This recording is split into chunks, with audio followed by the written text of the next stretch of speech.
With the amount of information on the internet about building muscle, it's no wonder why people just revert back to the old school bodybuilding ways of 100 sets per day. Nobody out here will devise a solid plan available for free. All they want to do is make a video long enough to get to their time length, to sell ads, and hook you into buying their program.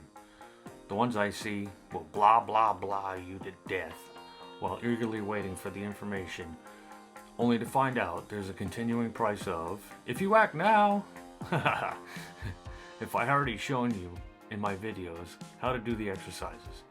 The form is what it is. People are built different. I've even shown you that you can get a 3/4 inch pump on your arms in 8 to 12 minutes, man or woman, with my technique in my videos. Many doubted without trying. I'm not doing this for monetary gains. I'm doing it for your gains for free. Enough with the diet, I'm no expert. So anyway, each exercise must be completed to failure, momentary failure. If you can move it 1 inch, then do so. The speed at which you move is 2 seconds initial movement and 4 seconds on the negative. I use my breathing to count. Exhale is 2 seconds, and 2 breaths is 4 seconds. The 1 rep exercises are 30 seconds positive and 30 seconds negative. Use a clock with the second hand. If you don't push to failure, you lost your gains. If you drop the weight on the last negative, you lost everything you just worked so hard to get. That last negative is the most important. That is the one that causes the muscle growth.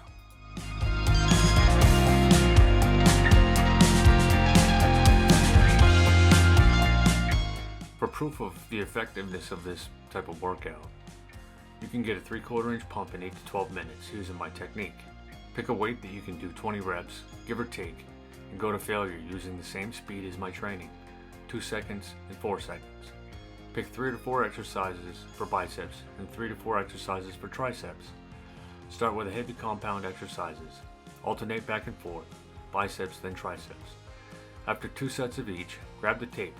By now you should be close to a 1/2 inch pump. One time I achieved a 1 inch pump. I've been trying to do it again. Okay, now finish the last set or 2 for each muscle.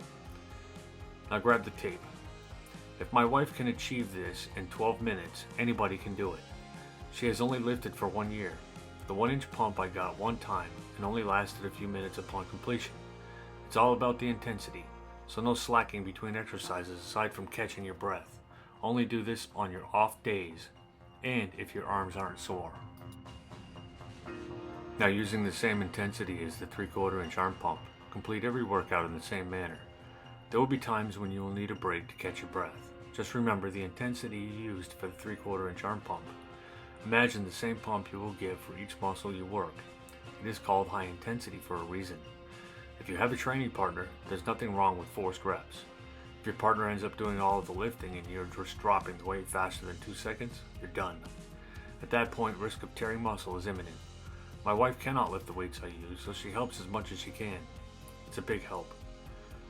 A heart rate monitor should be used if you're overweight or over 40. In time, you will know your heart rate. I go until I feel that sharp pain in my chest, usually around 170 to 175 beats per minute, though it is supposed to be 140 beats per minute max. But my resting heart rate is 60 beats per minute, lower than average for my age. The workout should last about 25 to 35 minutes, 15 exercises to failure, and your preferred rep range. The minimum rep range is 8. Again, play around with it. From week to week, you may notice that you won't be able to perform the same reps or weight for the same exercise. This will be due to the order of the exercises, don't worry. By the second workout, you'll know what the numbers are. Some exercises before will pre-exhaust the contributing muscles. This is all part of the process. This is why it is a good idea to write down the workouts.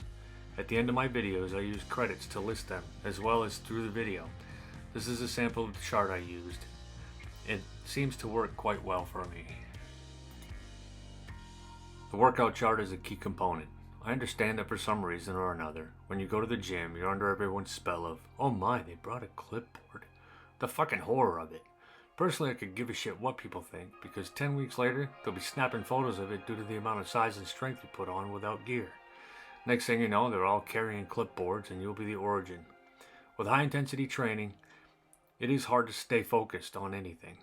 Never mind what the next exercise is. In addition, this program changes every week. Good luck trying to memorize that shit. They say clipboards aren't cool. I say fuck them and leave them in the small pool. They will soon ask for your copy. I tend to think that it threatens their willy-nilly workout, where they make 2 pounds in a year gains, while you will do that every week. Have your training partner write down your weight and reps. It is also the training partner's responsibility to secure the next machine and set it up. Well, unless you're at Planet Unfitness, where people literally sleep on machines and you can't ask them to move. Hell, you can't even ask them if you can work in.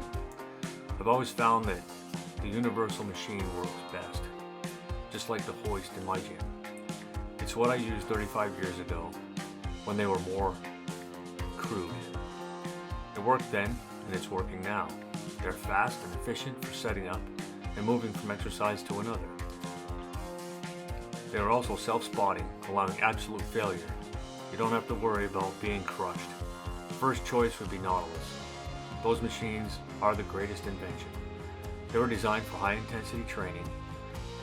Just ask Dorian Yates, invented by the father of high-intensity training for high-intensity training, Arthur Jones. What is failure? Some say failure is when you run out of energy. I disagree. In the world of high-intensity training, the last thing you want to do is completely use up all of your reserve energy in the muscles. That is why only one set per exercise. Within my program, you will notice that each muscle group focus week, I have 4 to 6 exercises for that group. They are different exercises to engage all of the muscle fibers in that muscle group. However, it is not a weekly occurrence. The following week is somewhat of a rest week for that focused muscle. The reason I disagree with running out of energy as a failure mechanism is when you deplete your body's reserve, your body will take from its own muscle to replace it fast, 5 seconds fast. So the multiple set routines are creating a void. In this program, you will do one set of 15 exercises to complete failure, meaning if you can move the weight an inch, do so. The point of going to all-out failure on each exercise is to stimulate the muscles and force it to react. I think of working out like this. I say to myself, self, what? I'm going to kill this muscle that I'm working. Why? Because I want you to grow. And naturally my body thinks that I'm trying to kill it, so it responds to it by growing.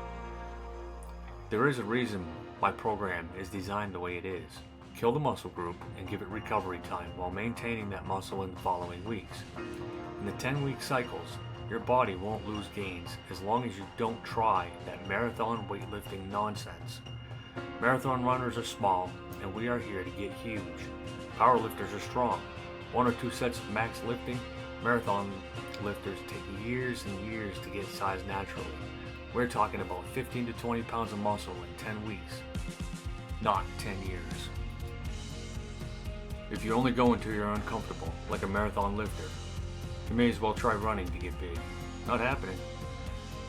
You have to push yourself to the point of being in burning pain. Don't be a wussy. My wife does this, as you can see in my videos. I do it, and I'm 54 years old. Hell, sometimes she pushes herself harder than I do. You may find during the workouts that you need a minute to catch your breath. Take only the time you need to do so. We don't want anyone dropping from a heart attack. Do use a heart rate monitor and know your heart limits. On the muscle focus part, you do 2 to 3 exercises, take a minute or 2 break between. After that, you will go from one exercise to the next as fast as possible. Again, catch your breath if needed. The whole workout should take 20 to 35 minutes. Let's hit it!